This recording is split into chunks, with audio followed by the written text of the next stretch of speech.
Je ne pourrais pas commencer le dossier qui serait spécial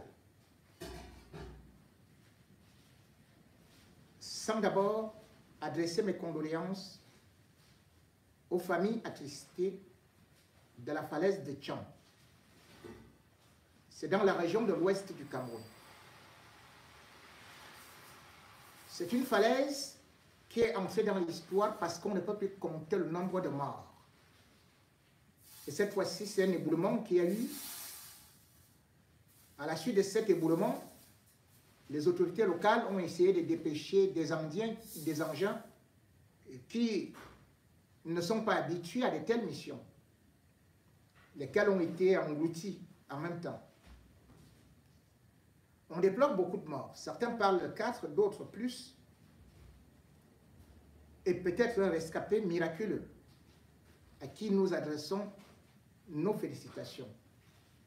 Mais pour ces familles endeuillées, c'est déjà une habitude au Cameroun, à savoir que des accidents de la route, parce que les routes sont mal construites et parce que c'est souvent dans un bricolage, un saupoudrage hâtif. Lorsqu'on réceptionne une route, on voit directement que, avant même son inauguration, cette route s'est déjà effondrée. Et d'ailleurs, les membres du gouvernement ont déjà commencé à s'accuser, à se jeter des pierres. Ça montre aussi les 42 ans d'incapacité d'un régime Biya qui n'aurait même pas su faire la chose la plus élémentaire du développement, mais qui nous dit que nous arriverons à pied au développement en l'an 2035, oubliant qu'on ne peut atteindre l'émergence ni le développement sans la route, puisqu'il est clair et connu de tous que là où la route passe, le développement suit. Il n'y a donc pas de route au Cameroun. Il y a des sentiers, il y a des lignes, bref, il y a juste ce qu'on peut appeler des vallées de la mort, comme celle de Tchang, où des vies entières, ou encore qui espéraient atteindre cette émergence en 2035, eh bien, c'est espoir perdu. Combien de stars sont mortes sur ces routes? Stars de la musique, stars de football, stars de football. Mais, comme d'habitude, ce n'est pas la grande préoccupation et ça ne peut pas entraîner la mobilisation.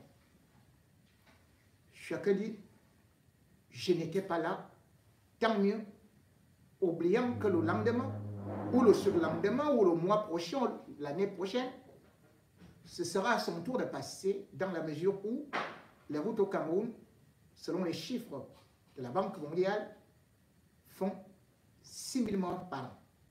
6 000 morts.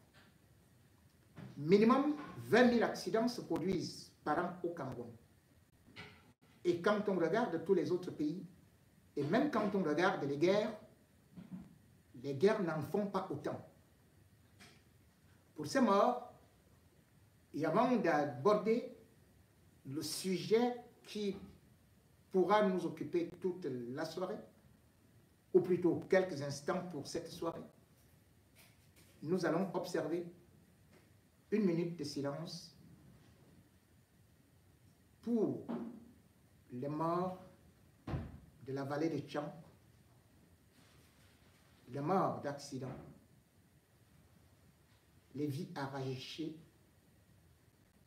avant la fin de l'année, ce sang versé qui convient à Satan pour se nourrir, pour se revitaliser, pour puiser les énergies et pour dominer, se sacrifier. Prions pour que leur âme ne soit pas arrachée par Satan, que leur famille soit réconfortée,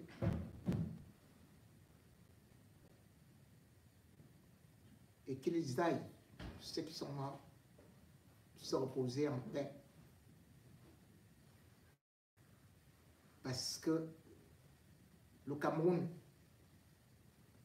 est hontement appelé continent, finalement, est un champ de sang. Une minute de silence.